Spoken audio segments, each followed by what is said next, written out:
Shalom shalom, turabaramukije. Iyi ni Awake Media Power ya Prophet of Jesus Joshua. Uyu munsi rero tukaba tugomba tubashikirize intahe ya Prophet of Jesus Joshua.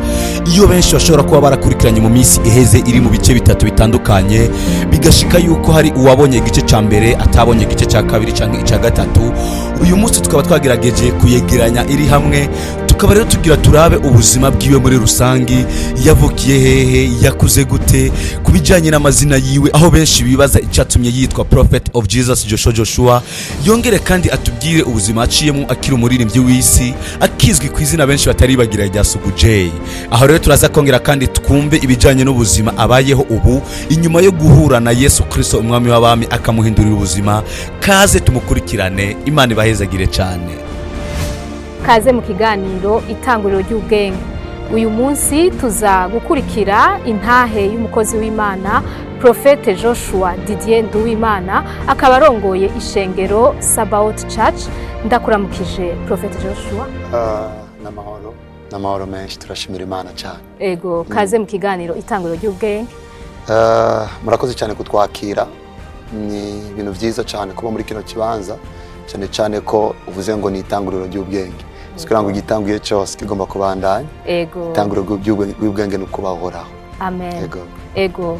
Prophet Joshua rero agira adushingira intahe y'ubuzima yabayeho imbere yuko ahura n'umwami Yesu n'ingene yahuye nawe. Imbere yuko ahura na Yesu rero, Prophet Joshua yahoze ari umuririmbyi, akaba yarazwi ku izina rya Sugu J. Intahe yiwe rero iraza kudufasha gutahura isi y'impwemu itaboneka, kuko tuzi ko abo tugwana atari abinyama n'amaraso, ariko tugwana nizo mpwemu mbi ziba aho hantu hataboneka. Kaze rero Prophet Joshua, utubwire intahe yawe. Ego cyane, murakoze kuba mawe kano kajyo kuri televiziyo nziza y'igihugu, kugira ngo ashobore kuvugana n'abantu benshi bamenye igikorwa Yesu akora. Intahe ni kugira ngo abantu bafashwe bubakwe, kuko ijambo ry'Imana riravuga ngo abo nibo bamunesheje biciye mu maraso y'umwagazi n'ijambo ryo gushinga intahe kwabo. Bisigura ngo ni intahe zibiri zitsinda shetani, kuko amaraso y'umwagazi ni intahe ivugira ishengero yuko Kristo ari umucunguzi kandi yaradutabaye. Iyo twebwe turiko turavuga ivyo twaciyemwo ko twabayeho, kugira ngo abantu bamenye ngo nta hantu habi Imana itokura umuntu, na nta hantu heza Imana itoshikana umuntu. Ikintu kimwe mbona mu ntahe nuko ifasha abantu gusubira gutumbera ubuzima bwabo, kuko iyo umuntu amaze kumenya icari aca amenya inzira atumbera, n'umuntu amaze kumenya icyo yahamagariwe bica vyoroha ko amenya hatumbereza. Ariko iyo umuntu ataramenya icari, ataranamenya icyo Imana imuvugako, ashobora gupfa hangayika arondera gufashwa n'abatomufashije, kandi Imana iriho yiteguye kumugirira neza. Rero intahe yanje jesanzwe ndi umwana wo mu Burundi, yakuriye nganye mu gisagara ca Bujumbura, navukiye mu Buyenzi, hama niga amashure y'intango mu Buyenzi nyene, mbandanya amashure yanje nk'umwana akuriye mu bandi, nk'umwana afise ingeso z'umwana w'imico y'ikirundi mu bana tuvukana, mbaho ubwo buzima nezerewe mfise abavyeyi banje bose babiri. Hama Imana n'Imana iragaheza gigwa, ariko kandi ibihe birashobora guhinduka kuri uyu cange ku wundi. Haragera igihe mama wanje aritaba Imana ari mu mwaka wa 2000, mu mwaka wa 2001 papa wanje aritaba Imana. Cancika imfuvyi nigira muri situation cange mu buzima nari ntiteguriye kuba mu gukona n'umwe yitegurira kwirera, umwana avuka ategurirwa kuregwa. Aragera natana sinyisanza ahantu ho kwirera, tegezwa kwinjiraho nigwanira ndondera uko nobaho. Gusa bivugwa yuko kuva ndi umwana muto ubona nifise imico yo gukunda kuririmba cyane, kuko buryo umuntu ingabire arayivukana. Maze kubura abavyeyi nshira inkomezi nyinshi cyane mu ndirimbo, nizera cange nibaza yuko vyo hava bikunda ngafasha abo tuvukana bakava mu bukene twari twinjiyemo. Ugacika umusani kujya tubona abandi abasani nyene baba bafise uburyo. Yego, je narinzi rero yuko umva turabona abantu baririmba hanze, turavuga abana ngaho bica bigenda neza, nasohora indirimbo. Ndasohora indirimbo ahubwo imaze kumenyekana sanga ndikwegeye, kuko yaramenyekanye igira inkomezi nanje nkenye. Bisigura ngo mba nk'umuntu amaze kwishira en public ku bantu benshi ariko kandi adashoboye kuboneka imbere yo public mu rugezo bamubona ko kuri televiziyo bica bitangura kuba uburemere kuruta ubwa mbere kugira ngo ndanayisohora iyo ndirimbo byasavye ko ngurisha ibirato byasavye ko mfata amafaranga nari nahawe Minerva kugira ngo sohora indirimbo niyumvira yuko niyasohoka cyangwa umusitari nabo umusitari ce ntangura kubesha abana tuvukana burya wibaza ikitari ico ukisanga mu nyishu itariyo muri ico gihe rero ndabandanya ntangura rero kuruha nduhishwa n'ahantu narizi ko nza gutabago none ndahasanze ingorane ariko umwansi iyo abona uri kuraca mu buzima cyangwa ukaba ubuzima kuko ubuzima tubayemo abantu babona wewe bakabona jewe abantu babona umubanyi bakabona umuvukanyi ariko bakibagira yuko hari abatubona naho tutababona baratubona sigara rero ngo biroshe ko umurundi wese yemeza ko Imana iriho ariko nanumwe amaze kwibona n'amaso yiwe kirese watwaye mu yereko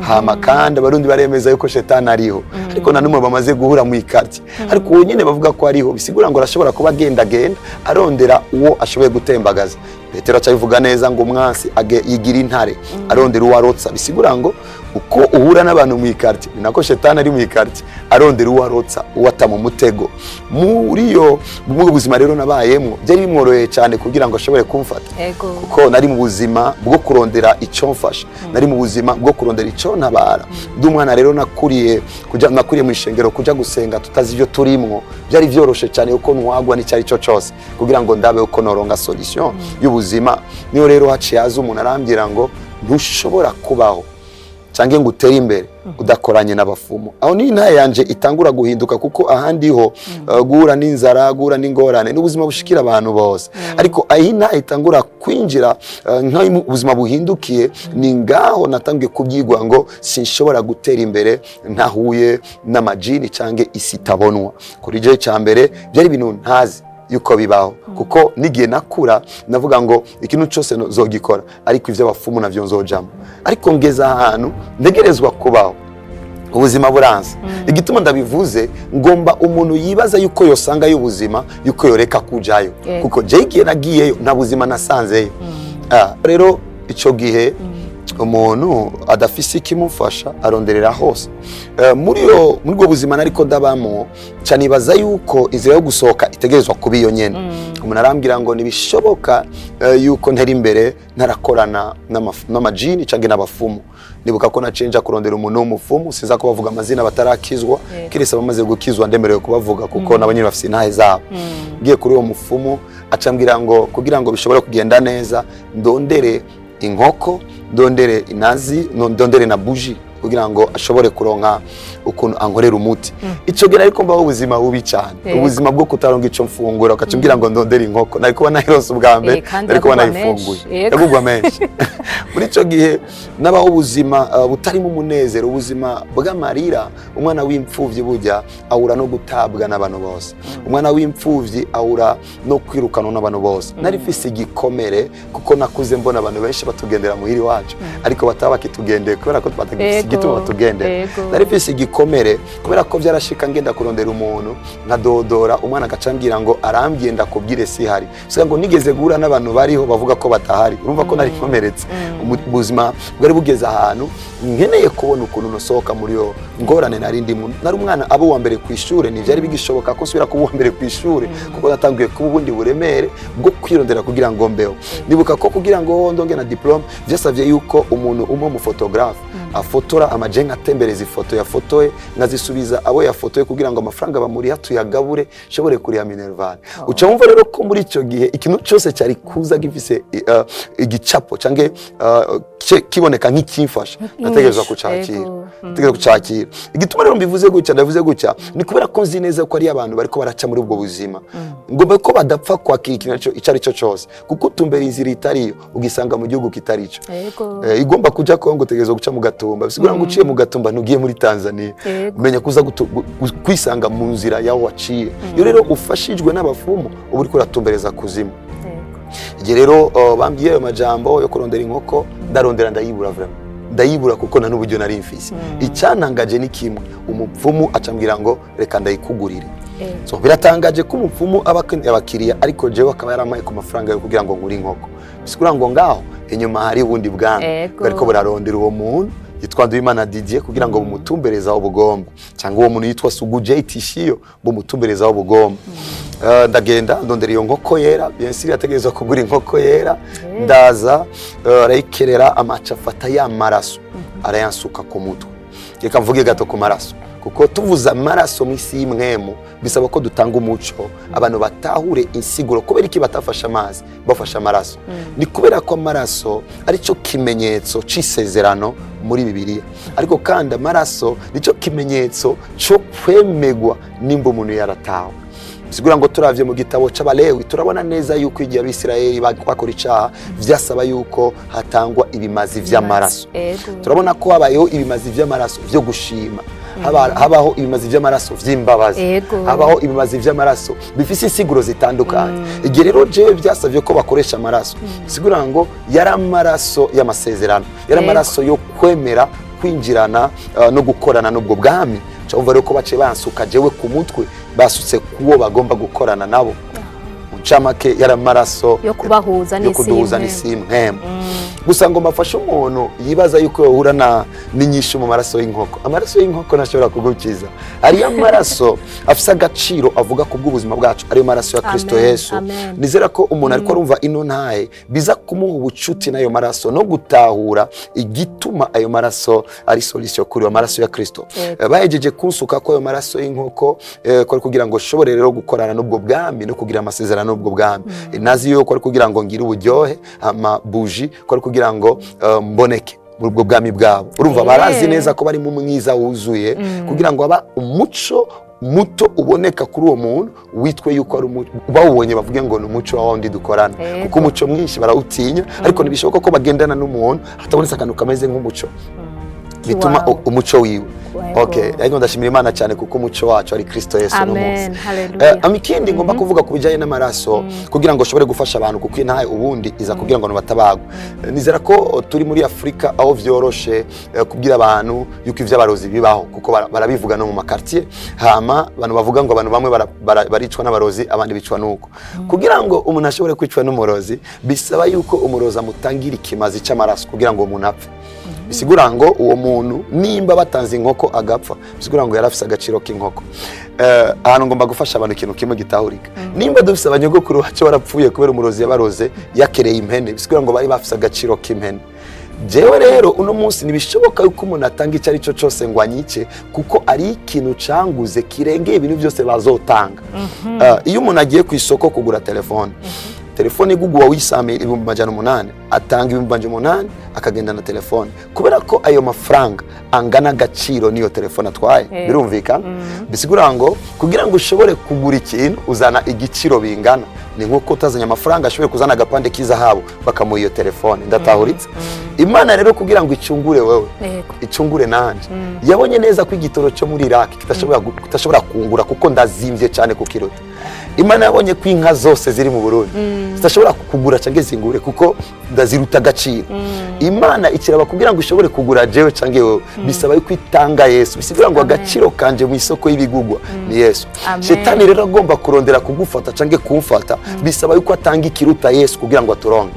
Ico gituma rero iyo umuntu ari muri Kristo Yesu agomba gutahura yuko ari ubuzima bwo gutabagwa. Nabivuze ko ariko nako ndavuga amaraso. Ico gihe bamaze gukora yo kelte y'amaraso, bamaze kuyansuka ku mutwe ko ari kugira ngo ngorane n'ubwo bwami. Tuvuga ngo none byace bigenda gute? Kuva ico gihe nace ninjira mu buzima buruhishije cyane, kuko nace nangura kugira imigenderanire n'ibintu nahora menyereye ko byoshobora kungendera. Cyambere nashoboye kugira mu bintu nagize nka constant muri ico gihe, mu gihe cyose ndosi ndoto ngumva ibintu biranize mu ijoro, ngaca ngenda kurujya mufumu, yaca mbwira ngo bambwiye amakuru aya naya, camenya yuko bijya bintu biza kuniga abantu mu ijoro biba bije gusutira kuronka amakuru muri uwo muntu. Cyo nico cyambere nategerezwa rero kunyezegwa jewe binize mu ijoro, kuko nacamenya ko bimbwira amakuru akurikira. Ko shetani ntafise amakuru y'abantu, shetani arondera amakuru y'abantu. ariko Imana yo ifise amakuru y'abantu. Amen. Igihe rero nari maze kuvyunamira byari vyoroshe yuko baronka umuryango kugira ngo bashobore kuronka amakuru. Igituma mvuze kandi gutyo ni kugira ngo umuntu yinjire wese mu Mana ufise amakuru y'ubuzima byiwe akogenda kurondera amakuru yiwe atazi n'ico azoyakoza. Ico gihe rero turabaho ndabaho ubwo buzima bwo gutangura kwinjira mu busambanyi butagira izina navyo nyene bifise insiguro. Muri Bibiliya mu gitabo c'Abikorinto igice ca mbere Paul yandika Abikorinto 6:18 avuga ngo uwimatanije n'umusambanyikazi babaye umubiri umwe. Nimba rero bamaze gucika umwe bashoboye no gusangira ivyo bafise, kuko nimba babaye umubiri umwe uyu akaba afise imikosha n'uyu acagira imikosha kuko babaye umwe. Nimba rero bacitse umwe uyu afise abadayimoni ijana aca musigira 20 cyangwa 30 cyangwa 50. Muri ico gihe nca nisanganije mu busambanyi ariko bufise objectif, bufise ico bugomba gushikako kugira ngo uwo duhuye wese abe ahawe murajya amajini. Nibaza ko vyoroshe kumva bo turiko turakorana nabo bazi neza ico bariko baruzuza mu bantu. Nangura kuba ubwo buzima rero bw'ubusambanyi butagira izina kugira ngo mu bwami bw'abadayimoni abandanye hagwira abo bakoresha. Kubera iki rero bakora gutyo? Ni kubera ko igihe jewe nitwa ko nakorana n'abo badayimoni ngaca mpura n'umukobwa, urumva ko ndamusigiye abadayimoni wo nari mfise. Uwo mukobwa ashobora kuba ari umukobwa yidandaza canke akora ibindi. Uwundi mugabo kanaka yataye umurongo w'urugo rwiwe ahambona akajyo ko guhanura abagabo bose. Kunda umudamu wawe utekane kuko ushoboye kuja hanze umunsi umwe ukabojeje kwica ubuzima bwawe bwose. Rero je nahuye n'uwo mukobwa numva ko namusigiye abadayimoni, agiye guhura n'ujya mugabo aca musigira iki babadayimoni. Uwo mugabo aca tangura kwisanga ari mu bantu barota ibintu bimuha amakondisiyo kugira ngo ashobore kubandanya kuri udandazwa. Ibintu atazi aca avyanse ivyo bica biparangana. Cyangwa rero n'abantu binjiye bisanze binjiye mu vy'abafumu, binjiye mu bintu vy'ingorane inyuma yuko basambanye rimwe. Iyo rero mbwiye abantu ngo Imana ishaka ko twirinda ubusambanyi, suko Imana niyo gora sida. Imana ibigomba uwo muntu nyene areke kwikwegera. Hama abantu bibesha yuko sida arico kintu cya mbere giteye ubwoba mwisi imwemo ari ibiruti iyo sida bumva, kuko iyo umuntu yinjiye n'abadayimoni 50 uwo muntu nyene bimugora no gusengera imfungurwa azoshobora gute kwirukana abadayimoni 50 agiye gukwega kubera ko yagiye gukora ubusambanyi ku minota 5. Rero iyo turiko turashinga intahe tuba tugomba ko abantu bamenye ukuri bashobore gutabagwa biyubare, kuko uyu mwanya turiko turavuga ari umuntu ariko aratwumva akavuga je naravyinjiyemo izo ngorane narazishitsemo naramaze kugwa muri uwo mutego. Biracashoboka, ari inyishu yitwa Kristo Yesu umwiyegereje aca gukura muri iyo mitego. Nariko ndavuga kandi ku vy'amaraso niho nari nkiyagaza. Ayo maraso rero amaze kuyansuka urumva ko naciye ntangura kuba mu isi itamenyerewe kuja mu busambanyi. Ubuge ko navuze ko atabavyeyi nari mfise bisigura ngo na muntu numwe nashobora kugira umwanya wo kwicara ndamubwira ivyo ndimo. N'ubuzima nabamwo jewe jenyene, ubuzima nabamwo ari ibanga ryo jenyene. Abantu bambona sugujeye ego nivyo ari ibintu byace bitangura guhinduka, bakabona indirimbo zitangiye gukundwa. Sindi ngaha kugira ngo mbwire abantu yuko abasani bose baja kubafumba, nibakizwa bazokwishingira intahe zabo, kuko ari igihe dushinga intahe gutya umuntu atavuga ngo ye kumbe na kanaka na numwe twavuze izina. Ndiko ndavuga ubuzima bwanje kugira ngo nibagire photocopy conform. Uwundi nawe niyakizwa ko tuko turabasengera azoza yivugira ivyiwe. Nivyo shikanaho nkavuga intahe, ndavuga intahe y'umusani hanze yivugiye wenyene ko yakorana na shetani. Ariko umuntu atarakizwa turi ngaha kugira ngo afashwe. Nimba abirimo mu ibanga yiruke n'ingoga azahure na Yesu wacu. Nimba natabirimwo Imana iragaheza gigwa nazo kwigira bijamwo, cyo gituma turi ngaha. Ico gihe rero utangura kumenyekana, indirimbo ziramenyekanye by star. Urumva ko rero maze kuba umustar biraciye mu niko twovyita. Ariko ari ibintu iyo umaze guhonja gato ya mahera wahavuye yaronka amahera habonetse akantu kameze nk'agacu gato gasa nakazana udufaranga. Ndanga cyane kuvuga amahera kuko amahera arahera, hacaboneka utuntu tw'udufaranga.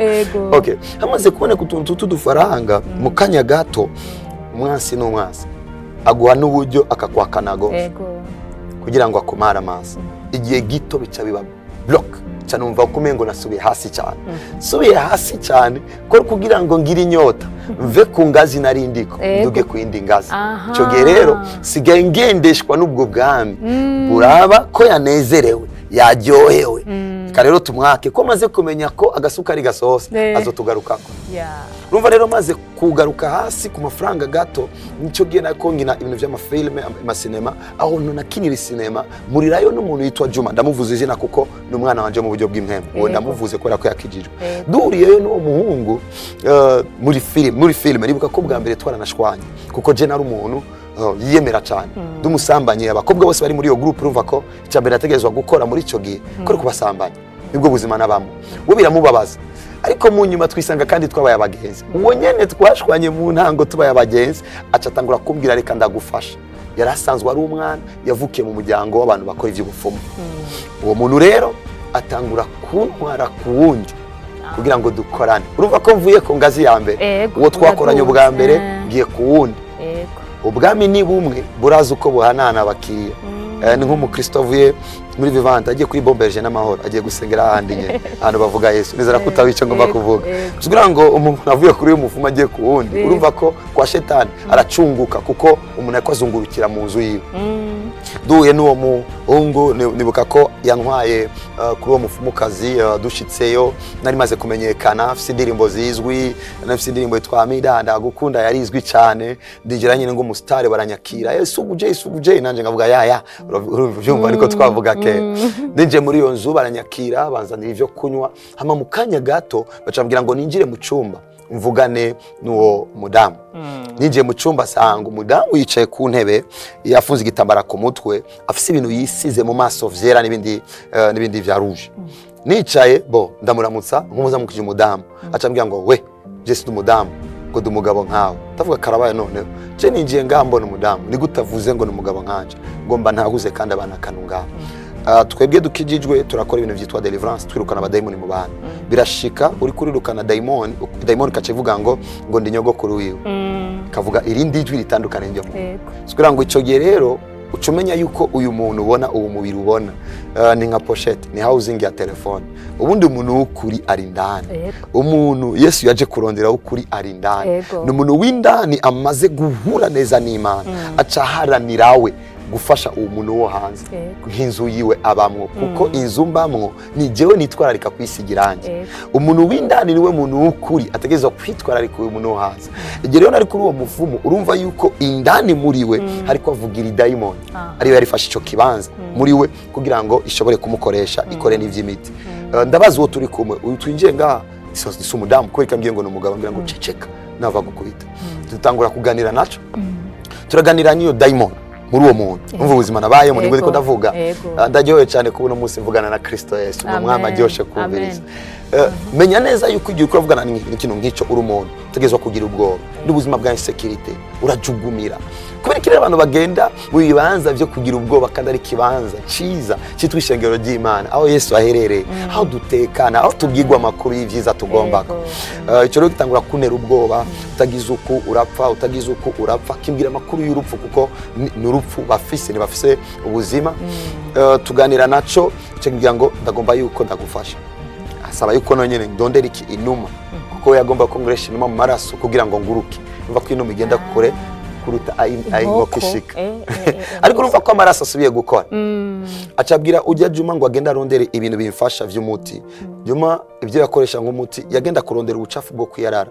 Avuga ngo kwiyarara n'ahantu abantu bose batumbera babishaka batabishaka. Acafata ubucafu bwo kwiyarara ashire mu mazi noge kugira ngo abantu bantumbere. Urumva kuntu isi inuka, urumva kuntu ataciza abantu baronderayo. Agafata n'ibindi bintu vyitwa pemba vyera kugira ngo nere. Dukeneye kwezwa ni pemba, dukeneye kwezwa n'irangi badusize hanze, turejejwe n'amaraso y'umwami, turejejwe n'ubuzima twahawe muri Kristo Yesu. Igihe ndiko nishinga naye nico gihe cyonyene numva ubunezero muri jewe kuko nca nibuka agaciro ka Yesu, nca nibuka ico Yesu ari kuri jewe. Ujya ari igihe umuntu aba mu ishengero atamba kubera ko azi gutamba, ariko ari igihe biryoshe ko umuntu ari mu ishengero atamba kubera ko azi ariko aratambira. Haleluya. Ari igihe umuntu ari mu ishengero asenga kubera ko abandi basenga, ariko ari igihe umuntu aba mu ishengero asenga kubera ko kuvugana n'Imana. Ndakwifurije kuba mu bantu baganira n'Imana. Haleluya. Maze rero gushika ngaho urumva ko bace basiga ivyo bintu barabivanga mu ndobo, mwijoro basubira gukora kelto, bafata kandi yanuma barayikerera basuka ko yamaraso. Ubuntu bwabwa nyene bufise umwami umwe ari we Satani. Ariko wibuke Shetani ni yakorotse wenyene, shetani yakorokanye na 1/3 kimwe cya gatatu Ego. bizigura ngo mubo yakorokanye nabo hariyo abakomeye mbere ashobora kuba abakomeye baburuta inkomezi we abaruta ubugunge kuko shetani siyo dayimoni ikomeye cyane oya shetani niyo dayimoni ikoresha akarimi cyane. Ivyo birabitahura nahamwe wigeze gusoma muri Bibiliya ngo shetani yari umugwanya akomeye, shetani yari umuririmbyi akomeye, bisigura ngo force afise ziri ku rurimi si ku maboko. Kandi igihe Mikayeli yagwanye na shetani, muribuka ko Mikayeli yaje kugwana na Satani yamutereye hanze. Bibiliya ivuga mu gitabo ca Yuda 1:6 ngo bace bababohera ahantu kanaka. Ni gute bababoshe? Ariko mu gitabo ca Yobu tukabona kandi shetani aserutse imbere y'Imana kandi baboshwe. Aho urashobora gutangara no reka ndaguha inyishu. Iyo prisoni adashoboye gutera ingorane mu ikarti bashobora kumurekura akagenda mu ikarti agataha muri prison. Bisigura ngo si wakomeye kuruta ababoshwe kuko yakorokanye na benshi. Okay, iyo nindi party nashatse kugira ngo abantu batahure. Muri ico gihe rero shetani akoresha umunwa cyane. Fox ingome shetani afise ku bantu si Fox. Umuntu avuze ngo shetani yankubise nta numwe arakubitwe ngo umuntu shetani. Umuntu wese avuga ngo shetani yamukubise nuko shetani yamuhenze yamuteye mu mutego. Bisigura ngo yakoresheje ururimi kuko yari umuririmbyi birumvikana. Ico gihe rero uwo mufumukazi baransuka ko ayo maraso ku mutwe kugira ngo bampuze n'ubwo bwami bwabo nabo nyine bakorera kuko ari amasect ari utugwi nizera ko mu bitahura mvuze utugwi na Christophe Sishengero rimwe ariko afite amafamiye menshi biratahuritse nuko rero nabo nyine abafumu n'amafamiye ya Satani.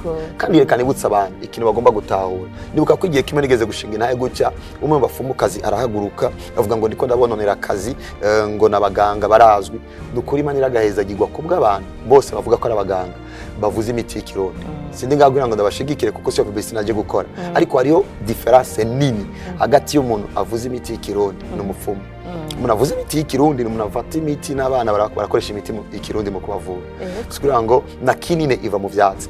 Umupfumu n'umuntu kanaka aduza idayimoni muri we kugira ngo akore. Umufumu ni umuntu avuga ngo rindira gato mbaza abavyeyi iyo si imiti y'ikirundi. Abona abazimu dukwiye guturira mu izina rya Yesu Kristo yapfuye akazuka. Igituma avuze gutya ni kugira ngo peut-être uko arankurikira ngo niba aratuvuze nimba uduza abadayimoni kugira ngo uvure umuriro raza kwaka vrema. Ariko nimba ugenda gufata ivyatsi ukavura abantu kubera ko wamenye ivyatsi kanaka iyo ni kaya kuraba Jesse ngoresha imiti je ngoresha Kristo Yesu niryo zina mfise. Nayiko mbananya ngaho rero umufumu maze kunsuka ayo maraso ku mutwe ntibyari vyoroshe kuko nameje guhura n'ubundi bwami bugoye kuko umufumu kazi wewe yarafise igikogwa citwa yuko akura abadayimoni mu bantu. Abadayimoni gute? Iyo umurozi aroze bisaba yuko umuntu agenda ku mufumu kandi bishikira abarundi cange n'abandi bantu ngo yarozwe agiye ku mufumu. Ni nk'umuntu afise probleme na seya akaca yitwara muri FBI. Ufate yitwaye handi nyene gusa yahinduye biro. Ni biro zahindutse ariko nabantu bahembwa dolari bose. Nibaza ko nahuritse. Ego. Rero umuntu avuze ngo umufumu yango narozwe agaca agenda ku mufumu. Ni umuntu yavuye yakubise amakofi n'umuseya agaca agenda kwitwara kuri FBI. Urumva ko baca bamucenga gusa ariko finalement baca bamutwara mu yindi prison itandukanye nawe kumutwara mu bwa mbere. Ico gihe rero urumva ko kuri uwo mufumu hari abantu baza kugira ngo bavugwe. Abantu baza kugira ngo bavugwe baza bafise ingorane zitandukanye. Ari gihe wasanga haza umuntu yarozwe umurozi akacaza kubwirya mufumu ni jewe na muroze umuti nakoresheje n'uyu ntumvuge ariko ni wamuvura amafaranga turayasangira. Aca nta ngundi muco nta mufumu n'umwe akiza. Oya ni gute iyo twirukanye idayimoni mu izina rya Yesu. Yesu ni mwemu iri superieur yunamigwa na Satani. Muri ko shetani afukamira Yesu.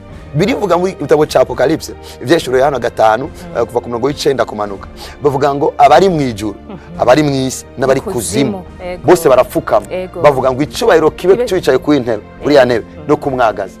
Kumbe shetani arafukama. Iyo rero duhamagaye Yesu tugomba gusengera abantu tuba duhamagaye impwemu nini izindi mpwemu nasa zigenda. Iyo umuntu agiye ku mufumu rero afise akajini gato umufumu acamu yijini nini imugwanira ariko wibuke ico yamuhaye ni ingorane nkuru kuruta iyindi ngorane yari afise. Gusa ico gihe iyo ngorane nkuru irungiswe kumutabara ariko ni ingorane nkuru izomugira nabi ayishakiye. Nibaza ko gatahuritse ako kantu. Alors raba rero nga umuntu afise ndaza amazina par exemple umuntu afise ijini itwa jini mahaba agiye ku mufumu umufumu aramufashije ijini bita jini makata kugira ngo ni jini nini ariko nimbi kurusha. Igihe rero ujya mufumu aje kumuvura, ujya munabonye ko atekanye, igihe kanaka ujya mufumu agize crise acamuhanisha ya jini, kuko ijya jini iri muri ujya muntu yarungiswe n'ujya mufumu. Urumva ko avuze ngo ndakeneye amafaranga, ijya jini iri kujya muntu ikikubita ujya muntu azovuga ngo wamvuye ni wa wundi nyene, reka nsubira mfashe, agaca mujya parcelle yarasigaranye. Iyo niyo ngorane bafise kwisi. Nico gituma ntumiye abantu, ingorane yose ufise nimwe mu yari yose yaguteye, ari umwama kuvura kubona, ari we Kristo Yesu twese yaratuboho. Umufumukazi rero dutangiye gukorana, usanga afise abandi bantu afasha bitwa yuko ari abana b'abakobwa bagiye mu tuvyiniro mu maboate, baza bahurayo n'abadayimoni. Nyumvirize neza, iyo umuntu ariko aragenda navuze yuko ijambo ry'Imana rivuga ngo Satani arondera uwarotse. Bisigura ngo shetani nimba ariko ararondera uwarotse, afise ibibanza bimworoheye, ntaza kubarondera mu ishengero kuko azagura n'umuriro, ariko ashobora kubaronderera ahantu hatariyo presence y'Imana. Jewe nawe rero tutarize kubeshanya, muri boate na presence y'Imana iriho. Mwumvirize neza, kuko igihe bafatira hagati kuvuga ngo agomba kuvuga muri boate y'abadayimoni, sindiko kuvuga ko ari abadayimoni, ndiko ndavuga ko ata presence y'Imana iriho.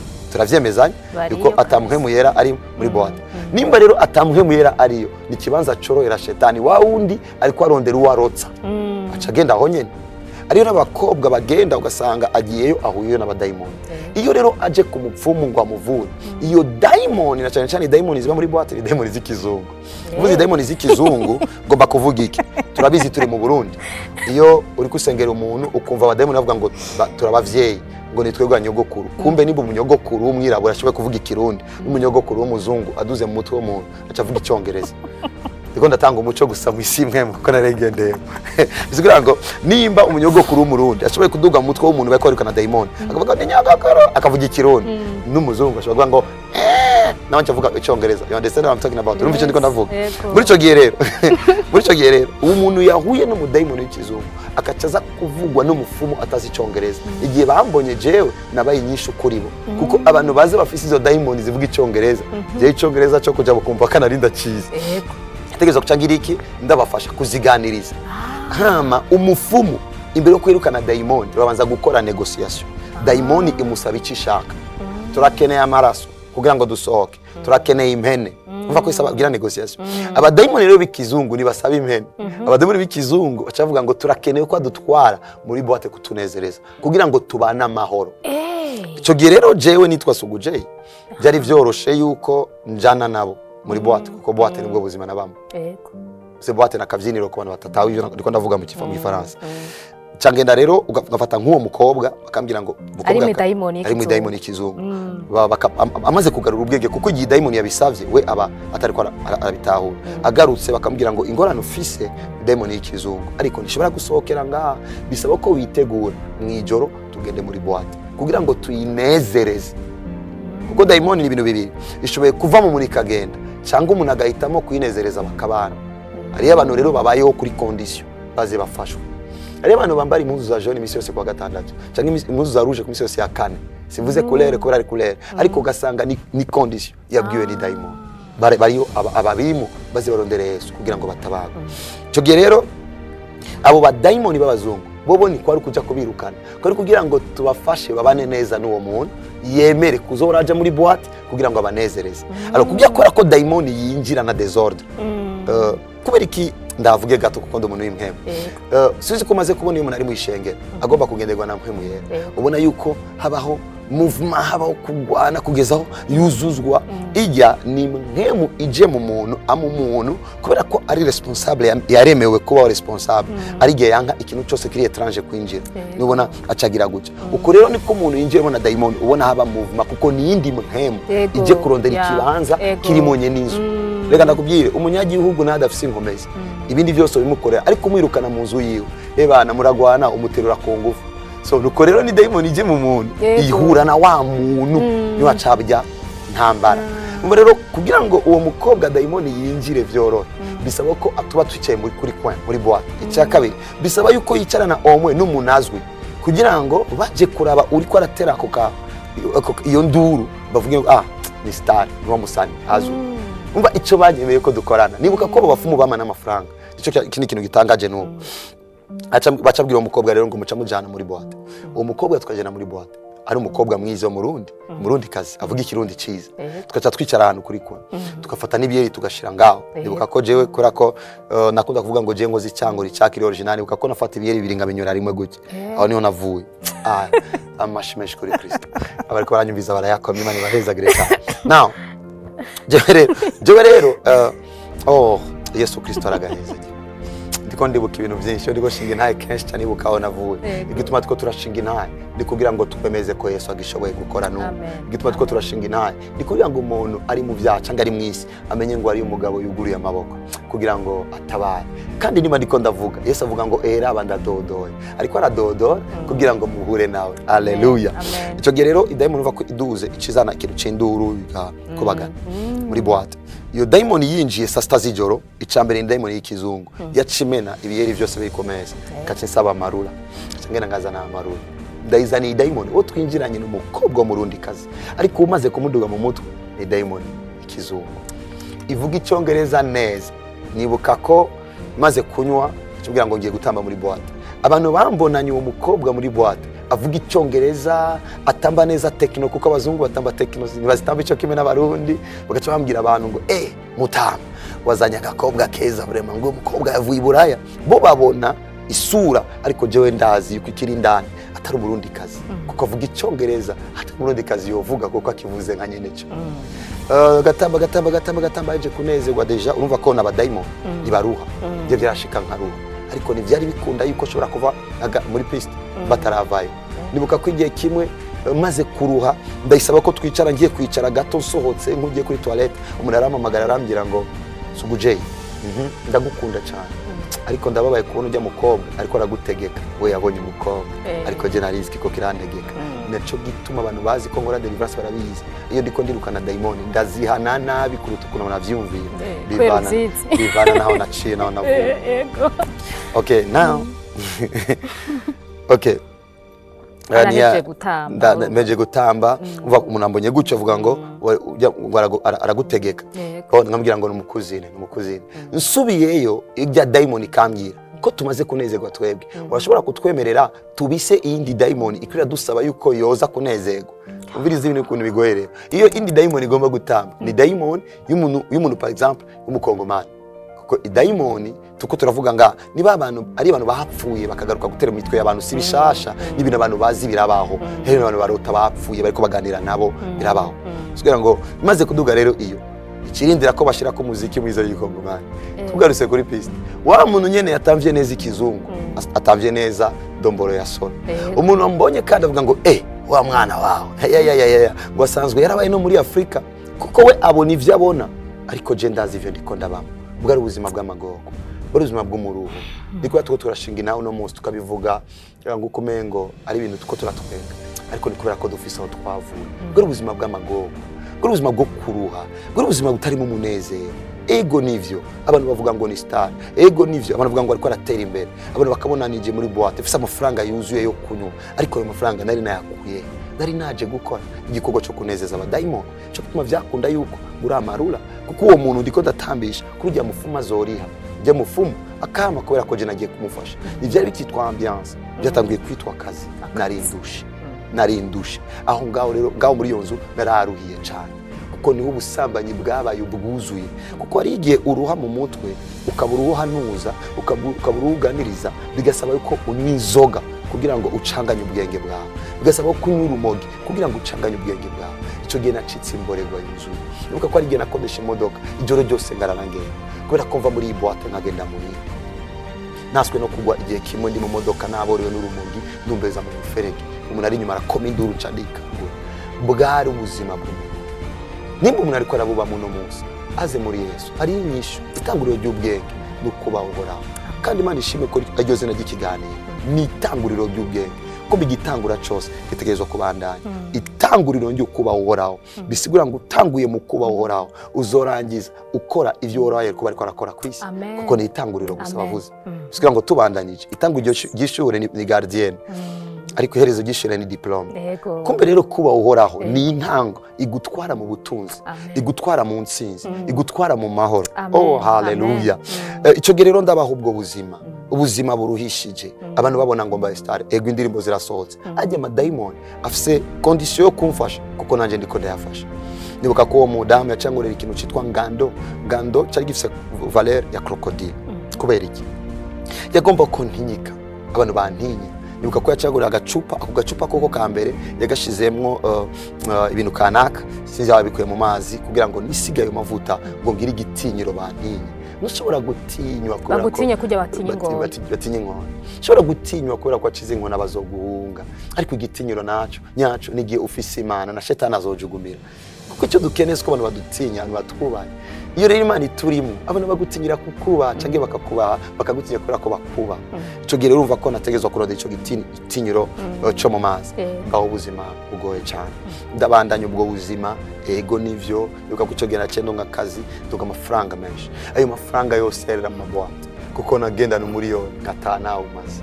Umunsi umwe umutwe urashobora gukora kuko uba urushe ubona ko utari kurabaho. Reka ndakubwire uno munsi nabwira abantu ngo ikijumbo na Yesu kiruta cyane brochette na shetani. Ndatekanye kubera ko mfise Yesu. Nisinekanye kubera imodoka mfise. Ndatekanye kubera ko mfise Yesu. Nuko akomaze gukizwa nagendera ku ikinga amasaha menshi. Kandi icyo gihe mu isi byari bigoye ko mfata na taxi vero. Ariko maze gukizwa icyari gikomeye si ibintu ndiko. Icyari gikomeye ni kintu kindi ngo. Ni itanguriro ry'ubwenge. Wibuke ko ari itanguriro. Kumenya Imana ni itanguriro. Bitanguye bifise aho bizogarukira. Dufise aho tugeze. Ariko bifise aho bizogarukira. Kandi aho tugeze ni heza. Icyo gihe rero ndabana no mufumu igihe kirekire cyane. Umufumu kazi ndamunezereza, ndamutwarira abantu muri boîte n'ibindi bitandukanye n'abankorera ivyo ariko arankorera. Ariko kubera ko nakubwiye ngo shetani ni mubi ukora akakuduza ahandi arondera kugushikana habi mu rundi rugezo. Niyo ico gihe bace bantwara ku wundi mupfumu. Wewe bantwayeyo kugira ngo nduge mu isi y'umwiza yisigise uronke indi sexe yo hejuru ariko ngorana n'abadayimoni bo hejuru. Byumvikana yuko umuntu wese akorana n'abadayimoni ariko akorana n'abadayimoni bo hasi kuko aca yemeza yuko nimba akorana n'abadayimoni nga muri East Africa ahuye na 50 Cent akorana n'abadayimoni bafise level muri America. Numva ko batangana. Igihe cyose uri kurabaho rero bagenda bakuduza barondera ukuntu bagushikana mu miryango ya Freemason n'ahandi. Ico gihe rero jewe urumva ko baca abantu banjana ko uwo mufumu banjanye yose no muvuga izina yari we representant w'abafumu bose nga mu gihugu. Shitseyo arankorera ikintu kanaka ndakivuge ko gato kuko ndiko ndatanga inaye mvuga n'ivyo Yesu ashoboye gukora. Ivyo amaraso vyo muravyumva ni ngombwa ko amaraso aseseka ko ahantu hose tugiye amaraso araseseka. Acankorera ikintu bita kano. Umva ko bwa mbere nafise ngando urengeye muri kano ariho ducupa dute twa whisky tutaboneka nakanu nabo kurungika ngangu karondere uraruha ugasanze ku isoko nawo kagugwa menshi. Cyo yibaza ko iki gacupa kagufi kagugwa menshi kugira ngo bakagira iki bagapakize mu whisky. No oya tujya ducupa badukoresha kuri yo kilte ya kano turanazimvye lituboneka anduke kwa cupa mukakarondera n'ivyari vyorosha. Ndakabonye ndakamushiriye ndakamusigiye uwo muntu nisanga muri iryo cupa ari igiti kirimo. Uribaza nawe igiti cyaciye muri iri cupa ryomeneka kugira ngo gishike ngaho indani. Cyo cyambere natangariye. Cya kabiri ambwira ngo zana amavuta arayasukamo muri ako gacupa yashyizemo agapande k'idarapo igihugu cy'u Burundi. Birumvikana kubera iki yarakeneye yuko ngo mboneka mu Burundi bwose. So je niko ndatanga umuco icya kabiri yasizeho amagufa y'abantu yafashe crane y'umuntu donc bagenda wa buri umuntu ku makaburi bagafata akagufa k'imbere n'akagufa k'inyuma bashira muri iryo cupa. So ndiko nshinga intaye yanje kubera iki babigize gutyo kugira ngo mboneke imbere n'inyuma. Icya gatatu kubera iki babigize gutyo ahantu hose ari ikiziga mu mico y'abantu baca bagenda kugishengerera. Sizi ko mubizi kandi ikintu cyo nyine badatanga invitation ni kiri mariage batanga invitation bisigura ngo bagomba uko shengererwa nk'uwapfuye. Umva ukuntu bibaje rero ego abantu bakubona star ariko we mu mutima ubizi ngo bakwashengerera ikiziga ari umunezero. Cyo gituma usanga umuntu yitwa ko yaduze cyane ariko afise agahinda mu mutima. Usanga umuntu ukabona ngo umengo yashitse kure ariko afise agahinda mu mutima. Kubera iki arazi ivyo ariko aragenderamo arazi ivyo ariko arabamo arazi ivyo aracamo.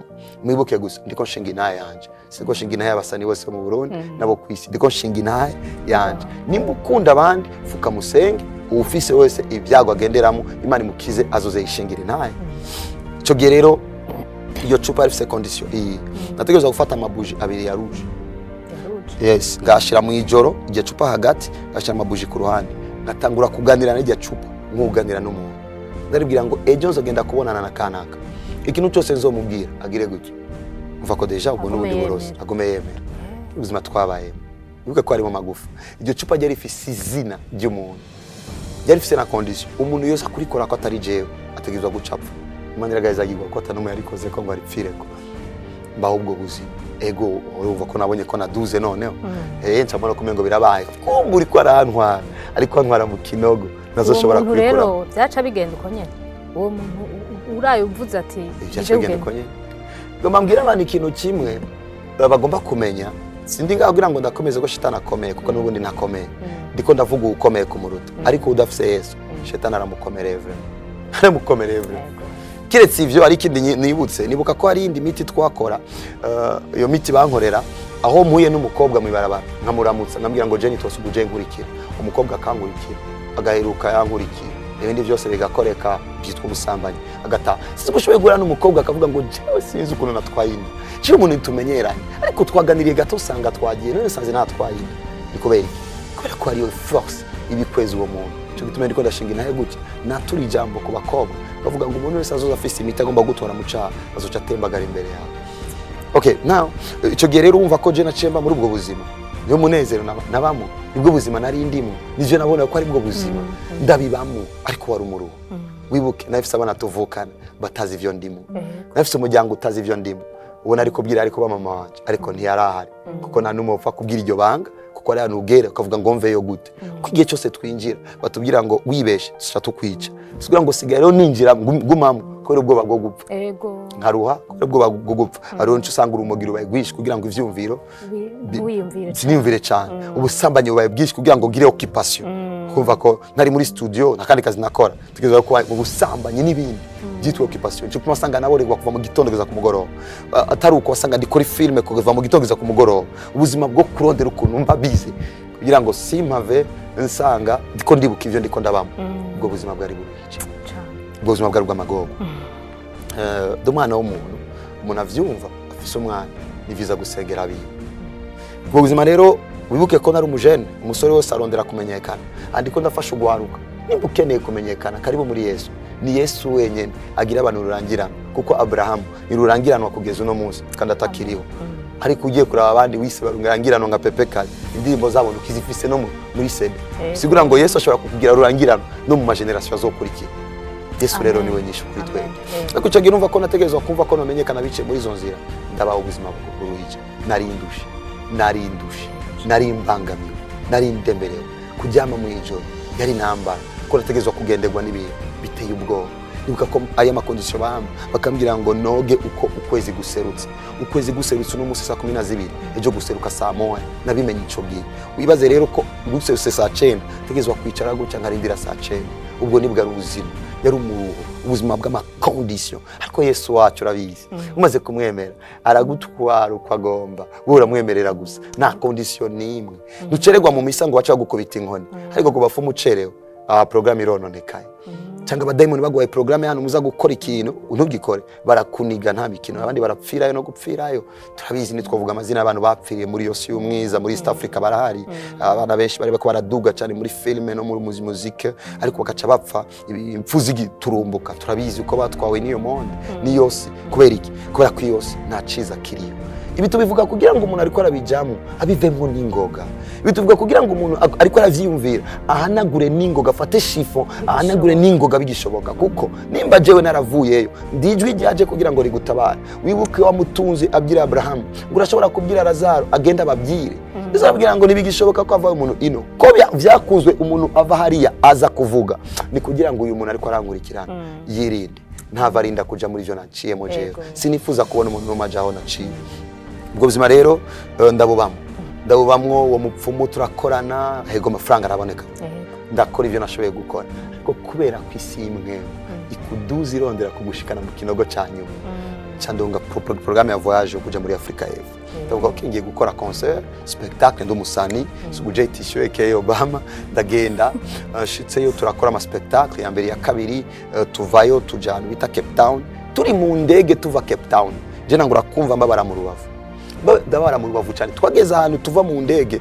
ntagishoboye guhagarara neza ngenda ndi oblique gutya birabandanya nibuka ko mu gitondo twazindukiye ku bitaro tugiye mu bitaro bapima indwara zose barazibura bacambwira ko bampime sida cyumva ko sida byari mu bintu ntari kwemera ko bapima kuko nari umusambane cyo gituma mbwira abantu iyo umuntu akwagendera mu byaha niwe wenyine naruha ubu nawe wambwira ngo baze kumimira ngandeme kuko ndatekanye ariko cyo giye kubera ibyaha nagenderamo numva ko ari jewe ubwaje nanimye amahoro barampimye sida vraiment ariko sinigeze ngaruka gutora inyishu cyumva ko docteur ashobora kwa gifite inyishu n'ubu kumeza yiwe turataha ariko umva ko nabandanje ngwaye umwe mu bakobwa twagendanye yaraje kunda nk'umuntu basohokana kuko ari umuntu agukunda akagukundira imishatsi bisigura ngo baye igiparazo baguhevye ari umuntu agukunda akagukundira ukumeze bisigura ngo uhindutse gato abaguhevye ariko ari umugabo agukunda ukuri dans toutes les conditions ni Yesu Kristo aragaheza uwo mukobwa rero yari yaje kuraba wakunda asanga ari oblique bisigura ngo mu guhaguruka nahaguruka ameze gutya aratwenga ngo so guje wafashwe niki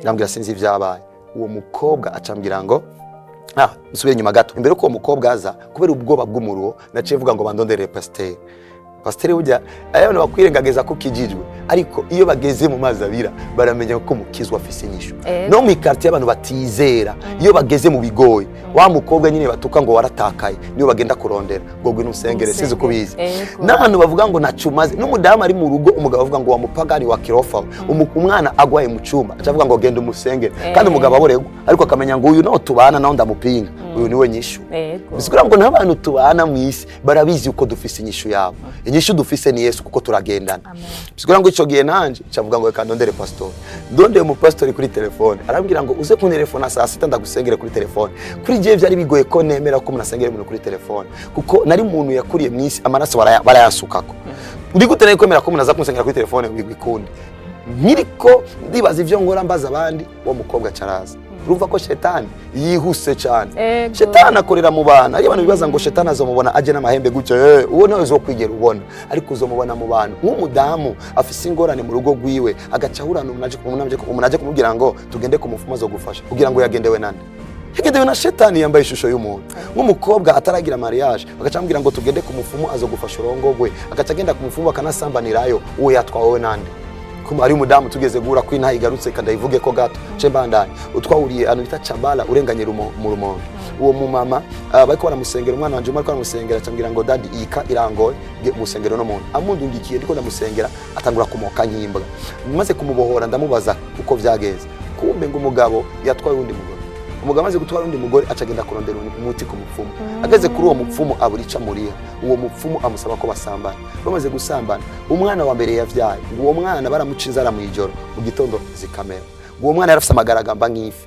apfa amaze guhinduka vert bisigura ngo abantu bagenda kwikwegera batwawe nande batwawe na shetani umugenzi wese agutumbereza atariho iryo jwi uribone rya shetani uricecekesha n'umukobwa avuga ngo je nzokwirinda ndinde ubusugi bwanje kugeza nzorongogwa uwundi mukobwa araje uri kirofa nuzibigezweho uwo yamubwiye se uwundi mukobwa ni shetani muri uwo muntu ko riko bimeza rero abantu kubera ko batazisi imwemu acavuga ngo n'umugenzi yambeshe umugenzi wawe nta nyungu yo kukubesha nimwe afise ahubwo umwansi yaciye ku mugenzi kugira ngo akubeshe alors uri kurabana n'uwo mugenzi agutwara habi nk'umugenzi uzava umwemerera ariko ubanye n'uwo mugenzi ukumva ko aravuga bibi ukacubona shetani nyuma y'ivyo ucuvyanga ukavuga ngo uri umugenzi n'ivyo ariko ivyo ndavyirukanye mu izina rya Yesu birumvikana aho hantu umva rero uwo mukobwa yaciye aza nikirungiswe na shetani acambira ngo tugende kuri uwo mupfumukazi kugira yihute pastor ataramusengera tugiye kuri uwo mupfumukazi arihuta vraiment acafati ogwembe acinda sago ko urumva ko baragutabura ntamiki barakora ivyo bakora acambira ngo warozwe n'abandi sinovuga ng'amazina kuko sinemeza ivyo yavuze cyo gihe nari mupagani cyo gutuma nemeye ivyo yavuze uno munsi ndabizi ko atamuntu mashoboye kuroga ubuzima bwanje umuroza agerageza kundoga baje kwiyahura ubwo niko bimeze birivuga ngo nabupfumu naburozi uzoba kuriya ko ari abantu batangaye kuva vuze ngo umuroza agerageza kundoga abayiyahuye bagabazi ko n'abarozi bashoboye kuraba televiziyo bagerageza okay nibaza kurukura anaho igituma mvuze gutyo sivuze kugira ngo niyemere ndavuze kugira ngo ndakwemeze yuko tubizi neza uwo twakiriye amen uwo twakiriye n'umwami w'abantu uwo twakiriye ni intare y'umuryango wa Yuda uwo twakiriye ni Yesu Kristo oh my hade brohaje ga okay reka mbandanye mu ntayisi mabesanga nangiye kuvugisha okay now cyo rero bumva yaciye ntwara kuri uwo mufumukazi angore ivya nkorera umufumukazi ambwira ngo waruzwe n'abantu kugira ngo ndagufasha reka tugende ku makaburi ndaguhuze n'abapfuye iyo nindi ntambara tugenda saa 8 y'ijoro ku makaburi ucumbaza rero ku makaburi magiye gukora iki ku makaburi narigiye kwihamba kumva yes kumva narigiye kwihamba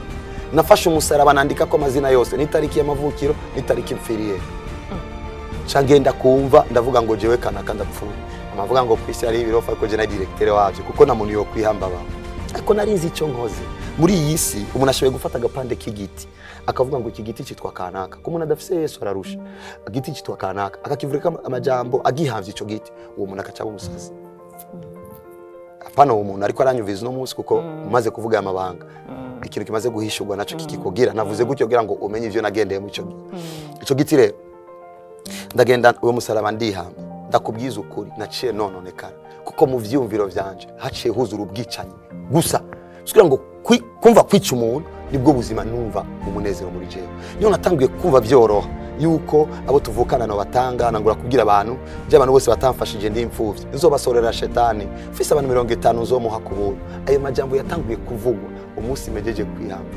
muzi yo kente n'umusaraba ego navuze ngo kanaka ndapfuye wibuke ni impwemu uko impwemu idafadika n'ijambo ridafadika impwemu ishoboye gusohokana n'ijambo wavuze kuko Yesu avuga ngo muri Yohana 6:33 ngo umubiri nacumaze impwemu nizo zitanga ubugingo amajambo mbabwira ni impwemu kandi n'ubuzima niyo Yesu ratubwira iryo jambo urumva rero igihe rero nagiye kwihamba rebeje kwirangiza nibuka ko igihe kimara umukozi yangiriye nabi kugira ngo ntekane nace niyugarana mu modoka cafunga amaso mbona ko ngo ndiko ndamukora ko gutumbutumu kugira ngo ntekane urumva ko umuntu yari yononekaye umuntu w'ukuri yari yononekaye ubwo buzima bwari bunduhishije narindushe bihagije ndakora iyo hiyo nace nkora indirimbo zizwi cyane waciye ukira rero wa musonga byose umva ko yari piège umva ko ega baragutegura umusonga wacibuhera umusonga uheze kubera ko ngozi yo kintu inyuma yaho naciye mba mu bicane kubijanye ivyo n'ubusambanyi n'akaborego naciye mbimbaga neza nibuka ko harageze igihe kubera ubwoba kuvuga ngo ahomba maze kwinjiza abakobwa benshi baba bikeka nasanga samanzi joro ndabatwaye ku magazo kuko hari aho mu bigo vyanze usanga bigurisha amababa ubwo buzima nari ndimo niwo muri nari ndimo Yesu aragaheza gihe nariko mvuga rero intahe kugira ngo umuntu yumva aho umuntu yavuye kugira ngo niwabona umuntu no munsi ariko aravuga Yesu umenye gituma muvuze namambira abantu ngo jewe Yesu niyangijije gusa yaranzuye kuko nari narapfuye ba ubwo buzima rero umva ko ndi South Africa ndakora indirimbo zizwi cyane indirimbo zamenyekanye ama festival zikozwe mu makarita ari hejuru cyane umva ko ico gihe izo ndirimbo zangura guca no mateleviziyo yo hanze akomeye nibuka ko imwe mu ma video muri clip nakoze nekoranye n'umudamu n'umugore wo mu komanda Cape Town ni gute umugore w'umukomanda ashoboye kumukoresha clip yambaye presque ubusa kirese ari ikintu kanaka cyakorese mu ijoro ahantu kana uwo mugore we yabonye ko ariko aranezegwa kumbe uwundi ariko aramukorera ku imiti icyo umugore aragira publicité yo ndirimbo ko yarazwi hariya iramenyekana abantu bavuga ngo bana natwe ngwino ukore spectacle mu Bwongereza kuko babona umengo ari ibintu kanaka vyakoretse nanje ndavuga ngo wamutsi wejeje gukora nibuka ko muri yo muri clip kuko mu kumva ari impeta yampaye impeta imwe ifise iforme nk'umutwe w'umuntu hama yamaye n'icirore gicafye kw'ibintu iyo mpeta niyo nambara muri clip naguma nderekana guke kugira ngo namvute abantu bakwege niko bimeze mwisi mwemu n'intambo ishobora kubikira kwega umuntu n'intambo ya Jackson yari ifite ikisigura yarapfuye ariko intambo yiwe yafite ikisigura atamvye agenda asubira inyuma muvuma y'abagendera babikuzimu bagenda basubira inyuma bagendesha umugongo yatamvye afite ikimask abariko arategura abantu mu zindi image batamenyereye kubona si mwemu ni real ari abantu kanaka baboneka bazi neza ko ariko arapiblia isi mwemu ego natwe turabizi tuko turapiblia isi y'umuco umwami wacu Kristo Yesu twemeza mu bigaragara turemeza ndabisubiremo twemeza mu bigaragara yuko Imana iriho iyo tuko tusengera abagwayi bagakira iyo tuko turamugurura ibimuga mu bikorane bakabona abantu bateye amabeki igihe tuko turatura mu izina rya Yesu imumyizi katko minduru ndabona tuko turemeza yuko ari umugabo afise inyishu ku bantu bose afise inyishu mu maraso yose igihe abantu bazana ama resultat akavuga ngo nari ngo hepatite akagenda kwa muganga akagaruka ngo bayibuze tuko turamamaza Kristo Yesu siko ngo nimba twebwe twamamaza Yesu muri ivyo ari abandi bariko nakwegera abantu mu vyaha bamamaza shetani iyo mpeta rero yari ukwerekana kugira ngo mwega abantu ubwo buzima bwa rubije urazibana ukora kuraba bagukomera amashi ariko ukamenya ko batakukomeye amashi ni kubera ko abakwezi biraruhishije umva n'ubu none urengana ntiyagira umuntu mandamutse nkanamuswa n'umwe ndamenya ko ndamukije kubera ko andamukije jewe akomura n'abantu baba suguje kugira ya ubizi neza yuko nabo bariko barakuvugisha si wewe bakwezwe kukuvugisha ko wahura n'abantu batandukanye ndagukunda cyane akanarira uyu muntu ntangunda arivyo ubuze biri muri je ndabizi ukaca wikawusha ugire gute hanibuka ko igihe twagenda ama spectacle ugasanga na nyurumogi rwinshi kubera ukuruha kugeza aho umwanya wa spectacle ugera bakambwira ngo vyuko ugende gukora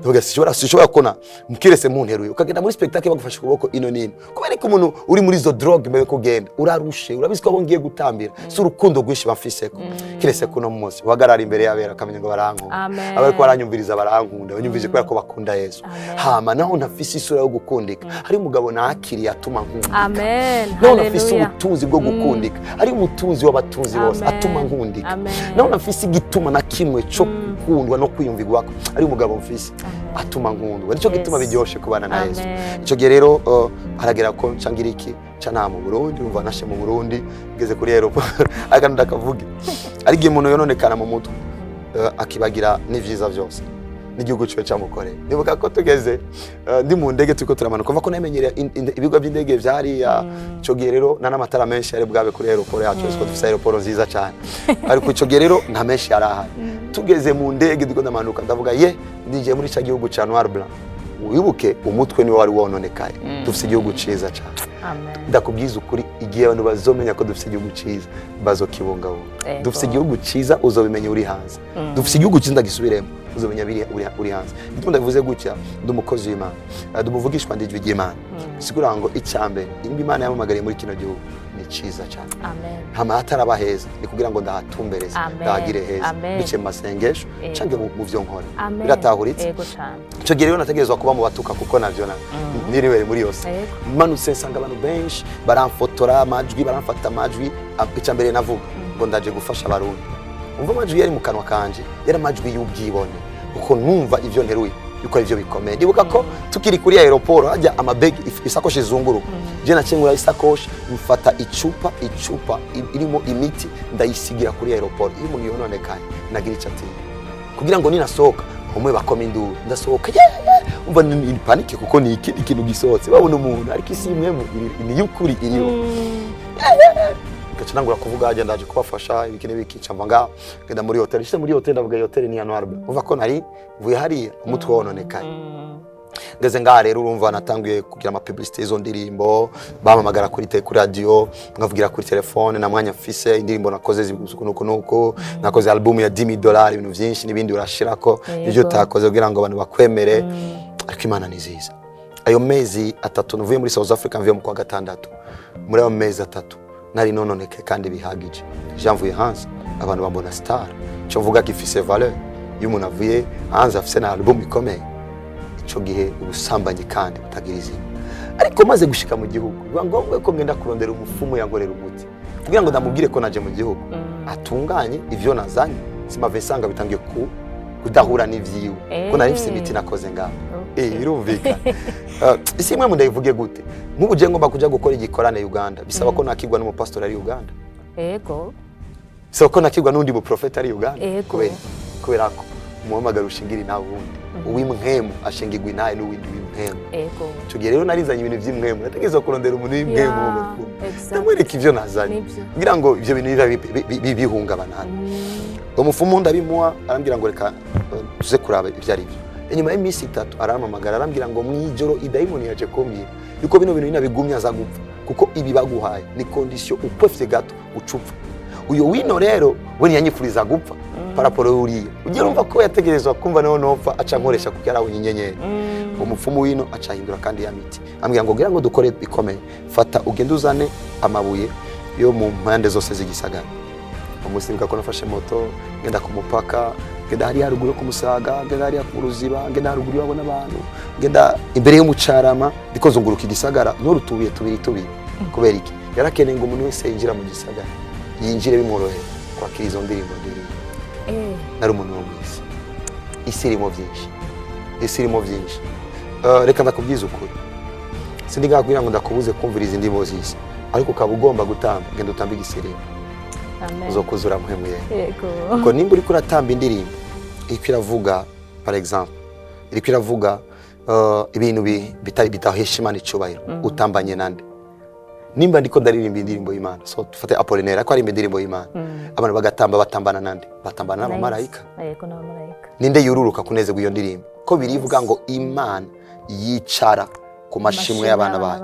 Kumba intebe y'Imana ku isi si gasonga bugari, si diva, ni indirimbo. intebe y'Imana ku isi n'amashimwe y'abana bayo. Ahantu ho dushimira Imana ni mu ndirimbo. Alors nimba Imana ifise intebe aho bari ko baririmbira, ahantu haririmba ibitaririmba Imana ninde yicaye? Yego. Jera yavuze gusa akantu abantu baza gutahura kugira ngo bafashwe. Ubwo buzima rero maze gushika ngaho urumva ko naciye ndondera iyo miti, asubira kandi kongora ca kintu ciye cy'akano mbaho ubwo buzima. Buhoro buhoro ndumuntu apinga cyane ibintu bya bitwa ko basenga. Yuka kwigiye kimwe nagiye kwitanganika, ageze ngo mu kwezi k'umunani gutyo ngeze kwitanganika, ndahagarara sinzi ijuje ariko ransunika, kumbe peut-être isi umwiza itangiye kubona ko ari ikintu kindondera, bansunikira kugira ngo nivugire ibidakwiye. Nuka ko kuri uwo munsi navize ngo shetani ngwino ntore n'ingoga ni wacererwa Yesu arantwara.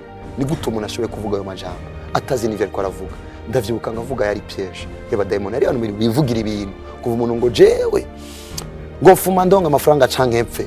Iryo jwi sigiye Imana, sigiye Imana, kuko ayo mafaranga uronse wapfuye azojyande. Ari abantu bavuga ngo jewe ndakundi buraya ku buryo naho nogenda ngaca mpfira kuri aeroport. Ayo majambo ntavuze Imana, n'amajambo umuntu ariko aravuga asunikwa na shetani. Ico gihe rero urumva nacemba ubwo buzima bwo kumva yuko noje kuzima.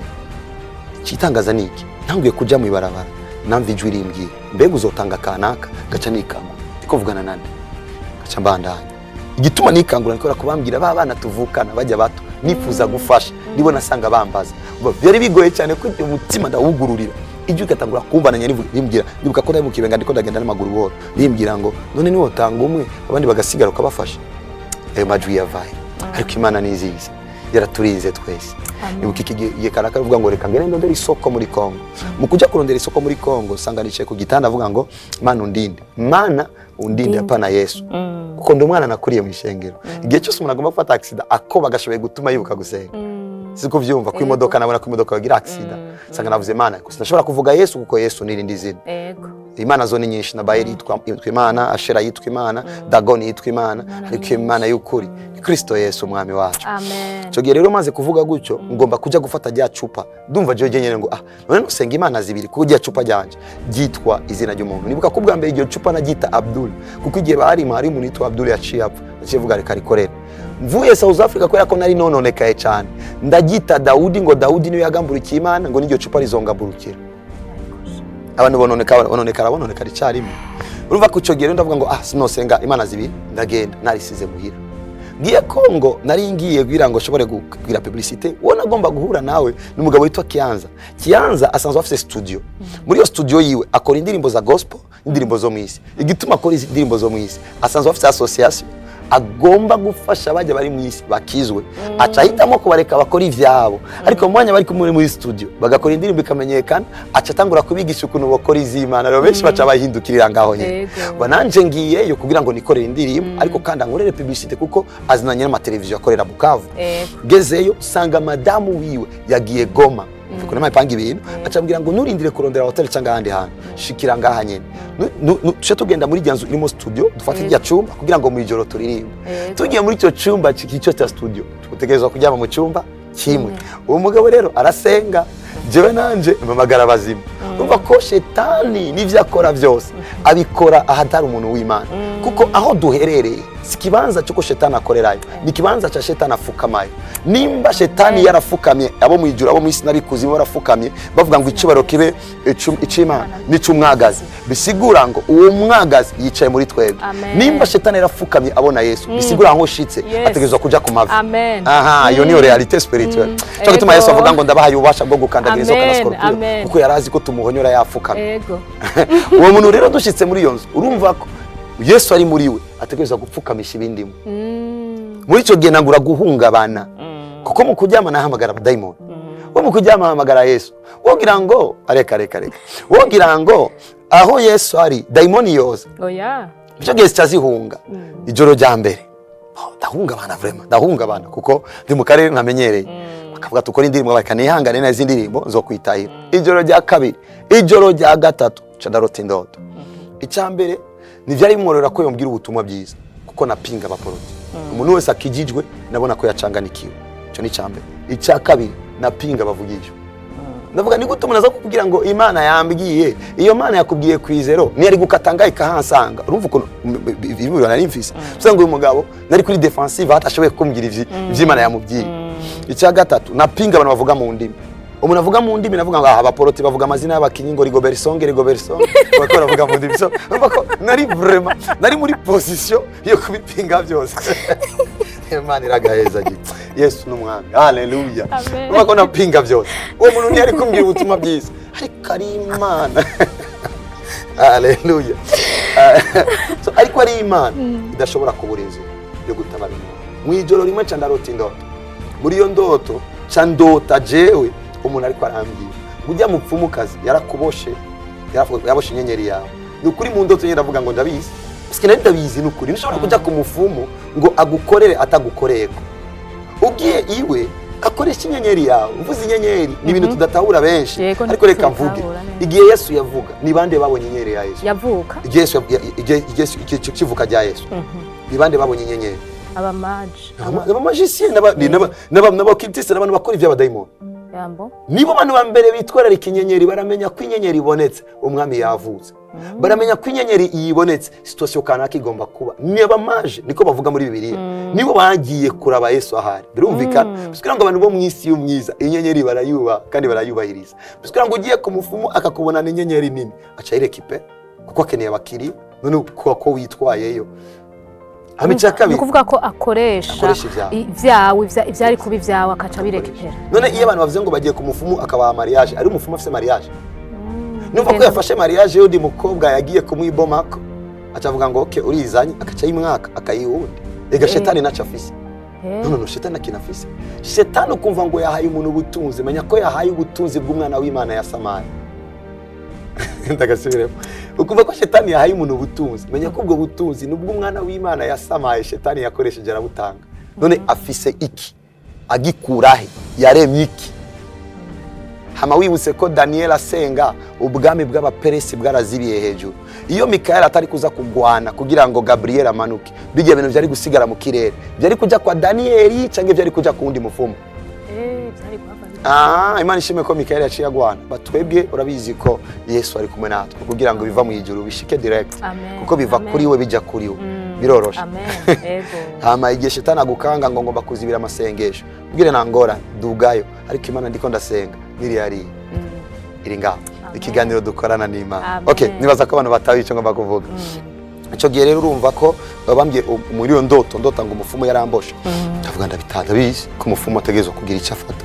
Yunguke nunguke. Ariko muri iyo ndoto nyene cyambona jewe mpagaze kuri podium. Podium nk'umuririmbyi. Amanca mbona aho mpagaze ku ruhande yari imbeba n'indi mbeba. Sigira ngo ndi hagati imbeba zibiri. Cyumva ko nari imbeba ya gatatu. Spirit umwe umuntu ashoboye guhinduka imbeba. Imana yaremye abantu mu shusho yayo. Ego ariko igihe Yesu yari kwisi ujya mu Samariyakazi ariko arambwira ngo amukirize umwana. Yavuze ngo imfungurwa z'abana sinozihimbwa. Nigute Yesu yisimbwa umuntu afise amatwi abiri n'amaboko adafise amaguru ane. Ko burikiye mu isimbwa ni sinozihimbwa. Bisiga ngo mu isimwemo yaramaze gutakaza ubuzima bw'ubumana. Yarafise ubuzima bw'imbwa. So nanjye nari maze gutakaza ubuzima bw'ubumana. Nafise ubuzima bw'imbeba. Iyo umuntu atari muri Kristo, ari umuntu acavuga ngo natwe simbeba sivuzeho cyane ko mvuga gusa umuntu atari mu Mana aba yamaze kwambara indi shusho. Icyo gihe umaze kubona itwo tubeba tubiri cyambona hari umuntu imbere, uwo muntu ndamubwira je nyine mu ndoto ngo Imana ihinduye ubuzima nta numwe ashobora kugira icyagize kandi cyambona zijya mbeba ziratakaye haraje umuco candikanga vyutse ndarabujya mugabo ndavuga za ndoto z'abaporoti zamfasha uvuga ukuntu umuntu yononekara ngo za ndoto z'abaporoti zamfasha cyasohoka hanze nk'umuntu agiye muri toilette ngarutse si fort Imana iragaheza gihe vuye hanze ndiko ndaza mu nzu umutima wo kwihana uramfata nashitse ku gitanda mfukama ndira tijewe jenye nafise iPhone 3D bukakona cyena nandikamo ngo Yesu nakwakiri jewe jenye nandika sinavuze cyo gihe navuga nandika ngo Mana umbabari ngo mpwe miramfasha point cyandaheza cyandicara ibi niko iramba koniki umva na chemba calm nk'umuntu ari muri dilemma ari hagati na hagati sizi neza ivyo ndiko ndavuga ndazi ivyo ndimwo ndazi ko ngorana n'abadayimoni ndazi ko ndabavuyemo baza kunyica Yesu nanuwe nzi neza ndiko ndinjira mu bintu kubera ko narose indoto sindabitahuye neza. Mu gitondo ujya mugabo yarazindukiye kujya gufata video film, ndabwira tujane. Tugeze mu nzira nca nibuka yuko ari umukuze ko ufise umutantine wanje yarongoye muri Kongo. Umukuze yigeze kuzaraza muhira asenga cyane. Cavuga nsiga ngaho. Sinashikira wabo kuko barasenga, nashikira mu bindi. Ca ndagendayo. Ngiyeyo ndamubwira ngo nakijijwe. Icambere yaciye atwenga. Kuko yaranze cavuga ngo yakijijwe. Naje kumbwira ko yakijijwe. Naje kumbwira n'ukuntu yakijijwe. Ndabwira je nakijijwe. Je mu ndoto nabonye ibi n'ibi ico ngomba kusengera nikimo. Ivyo nakorana nabyo, ivyo nkorana navyo ndabizi. Nasama ibica binyica. Nsabira ibintu bibiri. Nibigira ico bingira, hama sinsubira inyuma. Arasenga, murundi araheza, candigendera. Ku mugoroba ndabiganiriza ujya mugabo. Ujya mugabo arandaba, ararira. Ndavuga ngo nari ndabizi. Ariko nari mbuza aho ndabikubwirira. Kuko nabona umengo uri un peu ferme, ugaye hose. Cyambwira kadusenga Imana. Turasenga. Biba ngombwa ko nta Burundi rero iwacu. Ngeze mu Burundi wibuke ko nari mfise icupa. Icupa rifise condition yuko umuntu arikorako atari giwe rimwica. Nanje maze kwitandukanya navyo kuko ari ubwami nakiri. Muri ico gihe rero biba ngombwa yuko rya cupa mukurikurayo ndondera ibihuzu vyose. Iyo umuntu amaze kuguruka amaso niho amenya yuko ivyo ariko arakora ari bibi. Ushoboye guhura n'umuntu ukabona ko arakora ibyaha, ukibaza ngo uwo muntu ngo ariko arakora ibyaha kubera ko abikunda. Agihumye amaso yibaza ko arakora ibintu byiza, musengera hure n'umuco azoca amenya ko ubusambanyi budakwiye. Hige tukira abantu urubanza kumbe sibo bafise rido mu maso ko birivuga mu gitabo ice cya 2 Paulo yandikiye Abikorinto 3:18. Tuva mu bwiza tuja mu bundi, si nk'abantu bafuzwe ibitambara mu maso. Kumbe abantu barimo ibitambara mu maso ko ico gitambara ko cekwa kwirava kivako naciye fatisha impuzu bya gicupa ndagitwara inyuma yakazukana kakinuma kari inyuma y'inzu cyane cyane mu ijoro ndaza kubyama njyama n'ubwoba mu ijoro byaranize ivyo bintu reka byaranize mu ijoro ndavuga nakundi hano gupfa rico dindiri ko atakindi ko namaze kumenagura amabanga yabo ndabizi bari bambwiye ko nzopfa mu gitondo ndavyuka nandika message ku bofero wanje mu pastor aza kunyishura saa 9 ambwira ngo afise inama ndavuga karabaye n'Imana yanyanse nakoze ivyaha vyinshi none ndabuze uwofasha uko amasaha yegera mu ijoro niko njugumira kuko narizi ko mu ijoro bazakonigagura mu ijoro nsubiye kuryama baranigagura nibuka ko nacyembira petite sœur umwana tuvukana ndambwira ngo urashobora kumfasha umbwire umupastori muzinanye acambwira ngo ngaho hepfo naba mu Kibenga ari ishengero ryiza rya Plein Evangile canjayo ko naciribuka ko nigeze guca yigeragiye kwitanganika cyagira ngiye kuvuga byabindi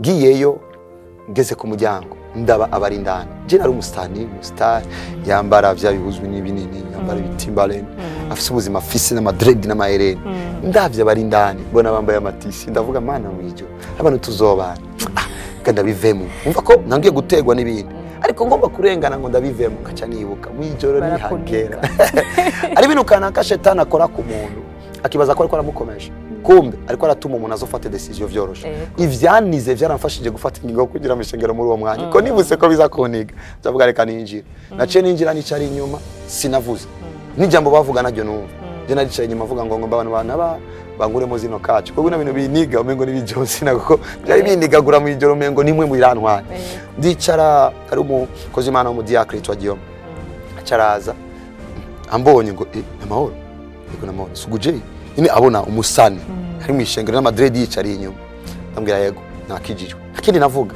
ijambo rimwe nakijijwe ariko je fise ingora ndiko ndondera umupastor kuko narizi ko kugira ngo wirukane daimon eba utegerezwa kuba umupastor nyene warariye neza urabizi ko dukora Kristo yego ndavuga kumbe nasaze shetani nakanukana kanumwana muto afise imyaka 5 yuzuye mwe muyera ashoboye gutegeka shetani akagenda aya okay ndambwira ngo jenge ne umupastor umva ko muri cyo gihe nategerezwa kunondera umuntu nyene afise igihagararo wowe yari muto nkanje wowe wopfa nanje byangoye ndambwira ngo okay tujane yabaye umuntu aciye bugufi arorosha ibintu tujya kwa apotre tugiye dusanga apotre yagiye ku kazi ndavuga karaba yacasoka mu apotre mama mwiza cyane kundi Imana asohotse uwo mama cyarambye ngo urondera iki nabwira Jeff Singorane jewe nakijijwe ariko mfise ibintu nagendeyemo ngene uko umuntu asengera avuga ngo okay urashobora kwakira Yesu abwe ibyo nabikoze maze gurana abantu 2-3 nanje navyikoreye mu cyumba icyo nkene fisi icupa je rimbangami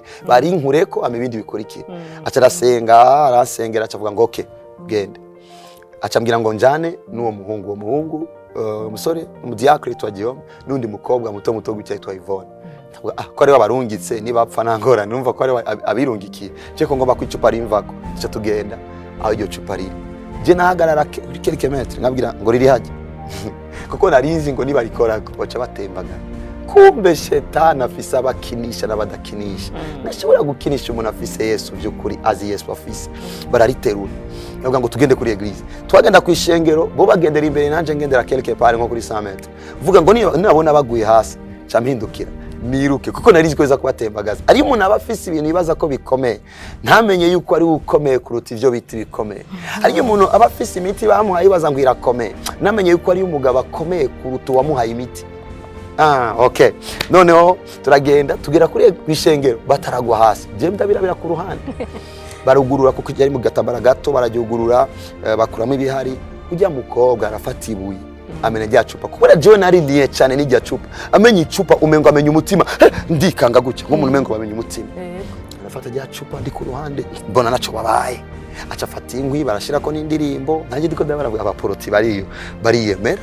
Bashize kuri ndirimbo ngomba guturira kino kintu uyikano iyo kano ico gihe nayikoreshe kuri 1 million ko cyari kintu nabo nyene mu isi y'umwiza babona ko ari kintu gikomeye baraturira bariko baraturira je nditega rero navuga ngo aha umwotsi uduze shetani acaduga mu munsi kumbe shetani yahunze ke hari bibanza shetani adafise mugabane ari abantu rero kubera ko babaye mu nzu z'abapfumu iyo baje no mu ishengero aguma yikanga ngo niba samara shetani aranyica akwicire ko winjiye abamaze kujugumira nivyo mushikira kinjira abaje gukubitwa Imana ibije kumuhana ico gihe rero bayejeje mbonye vyoroshe gutyo ndavuga kumbe vyari akanyitahire ndatanye nk'umusani vyimba avuga okay cha kintu caheze mwijoro biraniga kandi uwo munsi rero nivyanize gahoro uwo munsi vyaranize bikwije ivyangombwa birandiga mwijoro nakundi nimihari gusa ndindira ko mfa cange mbaho ndavyuka mu gitondo Imana iragaheza gigwa kuko igihe nagiye mu ishengero yari amasengesho mu gitondo urumva ko nategerezwa kuzindukirayo dumuntu nibaza ko nasenze cyane amasengesho mu gitondo kuko niyo nakirijo ni nayo nkunda mu gitondo ndazindukirayo zindukiyeyo icambere nagomba kuraba bajya abantu baracari bazima ko ibintu vyanize jewe ababo bapfuye cange bavunitse gezeyo usanga nibazi urumva ko sinari kubaho mvuge ngo baracari bazima ndumuntu akuze kamwe misari kwabwira ko vyanize ndabaraba icara ku ruhande gutya bejeje gusenga ngenda kubaramuza mwaraye neza twaraye neza nimba mwaraye neza mumbwire rero je joro ryose sinasinzira ni igiki cabaye barambwira ngo nibiki byagufasha ndabwira ngo ibintu vyanigaguye gutya avuga ngo yakikunize uvuge Yesu nivyo gusa okay caditaye mwijoro kandi shetani namenye umunsi watabara shetani namenye umunsi wahuye n'umwana mwijoro barasubira kuniga kandi bije kuniga cyo kundi umuntu ko arigwanira akajwi kanzamo ndibuka ko bambwiye kuvuga Yesu ndavumbuka Yesu cyambona ndavyutse ntakubesha sinasubiye kujyana ijoro ryose Yesu ijoro ryose sinari kuvyuka sinari gusubira kujyana kuko narizi kwinyishu nayibonye nabonye n'umuti wavyo navuga Yesu amasameshi ndumuntu avuga Yesu imyanya yose yo kubaho kwanje Yesu bakwicara gutyo ngo Jesus I love you sinzi ko wabonye igihe aho nufise ninji Jesus I love you thank you Jesus nuko igihe kimwe nako nja Kampala turi mu modoka ngira gutyo Jesus I love you hallelujah iminota Jesus I love you umugabo yari yicaye iruhande arambaza ufise ingorane kubera iki gukora ko buri mwanya uri kuravuga Yesu ndavuga waya sindamuvuga kubera ingorane ndamuvuga kubera ko umukunzi wanje uvuga ko aho vyavuye ni kubera ko iryo joro ryose nakijwe natabawe n'iryo zina nyo rero naciye ntangura kwinjira mu ishengero Imana iragaheza gigwa ingirira ubuntu ndakurikira ijambo ry'Imana yuka ko nari umuntu yakurikira cyane je naricara gutya nubundi umuntu yumvira ijambo cyane tangiye kuvuga ijambo cyane ceceka ko niryo rimbesheje nakurikira cyane ngaca nivuga ngo mu izina rya Yesu abagoye barakira bose harimo narimo bakabivuga ngasanga ari abantu twicaranye bagwaye je naca soka hanze kagenda kurondera umuntu agwaye nkabaza ugwaye iki ndagwaye ibintu binini najako mu izina rya Yesu urakira tu mu izina rya Yesu niyo natangiye kugira experience yo kubona abantu bakira ingwara ngarutse inyuma y'imisi birakambira ngo narakize bitangura kuma umutima yuko ivyo ndiko ndabamo ari ukuri kugeza ubu nivyo ndiko ndabona ikindi kintu no kwibuka maze gukizwa kubona nisanzwe n'umuntu akina na gukina film byari byatumye hari groupe yitwa Happiness yari yo mu Rwanda indi groupe yo ngaho yitwa Buja Art za film zari zikorera hamwe ije nari umukuru wa zose ama musume turahura tuko tuganira ivya film umwe mu bari baje bavuye hariya mu Rwanda acaragwara aguye hasi bamutwara kwa muganga cyo dusigara haje ntibari bazi ko nakijijwe ko ngifise amadredi n'amahereni yanje je amaze amezi 2 nifite amadredi yanje ko nari ibisanzwe cyo tugenda kwa muganga ari dusanga umama umwe ariko aramusengera mwizina Yesu nanje namura kagahereni kanje n'agakoti ka blanc n'ambaye ndamujako ujya mama abunye ndiko ndamusengera acara ceceka avuga ngo karabaye umuntu arapfa n'umusanege kumusengera ntibari bazi ko namaze guhura n'Imana kandi maze kumva ko mu izina rya Yesu abantu bakira ndavuga wa daimoni upinga wemera mu izina rya Yesu nzi yo urasha n'amaverse biblique narizi ubona navuga Yesu gusyogi mu izina rya Yesu urasha ndasenga nibuka ko uwo Juma navuze ko yari umufumu wanje amaze gukizwa yaje afata telefone aramfata amaje kugira ngo agende hanze atwenge abye abantu ngo suguje yasaze mu biri bino ariko arakora kwa muganga ngo akasegeye umunakira umunsi turaheza uwo muntu ndamusiganga turitaye dutashe ku mugoroba baraza kutubwira amakuru ngo ujya muntu amerewe neza ubu naho bariko bamishira amaserumu muri animation ariko ivyo bademoni vyavuyemo ujya Juma acambwira ngo tujaneyo tuko tujanayo acambwira ngo reka tugende duce kwa kundi muntu bahora bakorana tugezeyo uwo muntu aravuga wow uyu muntu usanga afise abademoni reka ngende ndamuzane ndamuvurire ngaho ndashavura ndavuga mana yamusegesho twasenze umuntu agiye kandi gutora ujya muntu baze kumutora ku bapfumu igitangaje ni iki uwo mupfumu kazi acafata taxi biba ngombwa ko tuyinjiramo jewe nawe twinjiye tuja abantu tugeze kuri animation bakira abantu babiri baca banyakirira rimwe jewe ujye mupfumu kazi tugende kuri abo ujya mu agwa dushitse indani ujya mu nambonye gusa acara komenduri yo suguje wakoze ngo ugere kuri ansengera ariko ndavyumva ngo hari umuntu yari yaje kugira ngo acumite umupanga imbugita ngo igere kuri avuga mu izina rya Yesu uyo muntu acaragwa ariruka wa mupfumu kazi aciye amenya ko nakijije uva ko muri uwo mwanya naza gufata umukiriya uyu muntu ariko aratanga amashimwe hajya nanje ngo nabwira subiramo kugira ngo bamenye ko Yesu ari muzima subiramo reka urazi Yesu iyo yakwishuye ukiri kurasenga biraremereye ariko kuri kurishugwa n'Imana urumva ibiro vyiyonge sizi kumaze kuvyumva umaze igihe kurasengera ikintu kirakuruhisha ariko umaze kwishugwa urumva ko ari wewe nyene ubayeho ndambwa subiramo aho mufumo naguma subiramo hama mu nyuma acavuga ngo wakoze tugomba gusohoka umva kujya mufumo acavuga na nyene nk'uwivugisha ngo pasteur senga ndavuga ebana kundungise gusenga urakoze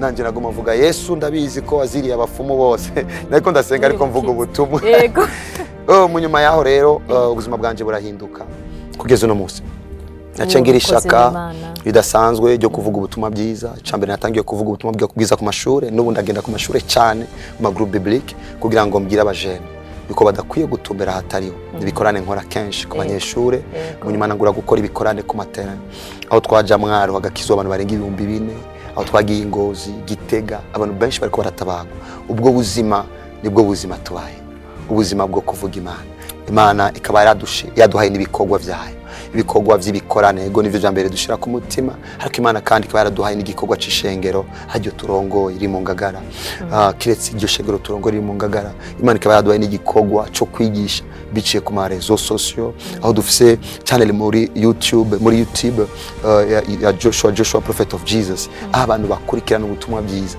tubayeho tuvuga uwo mugabo tweko dushinga inaye rero kugira ngo bamenye ko Yesu ari muzima inyungu y'inaye niyo ngomba ko abantu bamenye ni kugira ngo bamenye yuko atanyungu nimwe yo kwirukira ku bidafisa akamaro ako batakaza umwanya baze kuri Yesu hakirikana afise inyishu ku bafise ingwara zose afise inyishu ku barushe uburuhu bwari bwose kuko mu mwanya twahuye nawe twabonye ahindura ubuzima bwa benshi yego amen iyi ntahe yabaye nka ndende cyane ariko nukuri ni ntahe nibaza ko nubwo mwese muko muradukurikirana igize ico ibashikana ko kinini kandi hariho vyinshi mutahuye mu vyerekeye isi itaboneka y'inkwemu kuko nkuko nabivuze dutangura abo tugwana saba inyama n'amaraso ariko tugwana nizo mpwemu mbi kandi yatubwiye ingene bigenda twari kumwe na Profete Nduwimana Didier ariwe Joshua ndagushimiye cyane kubona watwitavye ndabashimiye cyane kubona